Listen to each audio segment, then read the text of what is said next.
Morning all! This is just a gentle cruise down the Oxford Canal.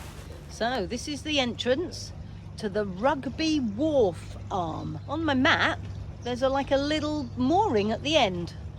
One day I'm going to paddle up there and have a look. Looks nice. I like to explore little tiny offshoots, off the beaten track a bit.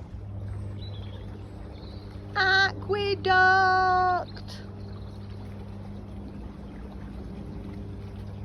A little road there. And a little road there. Must look really weird to be driving along a road to see a boat going over the top of you. Lawton Locks are two locks side by side. Somebody's just come out of this one, so they've left the gate open for me so I can go straight in.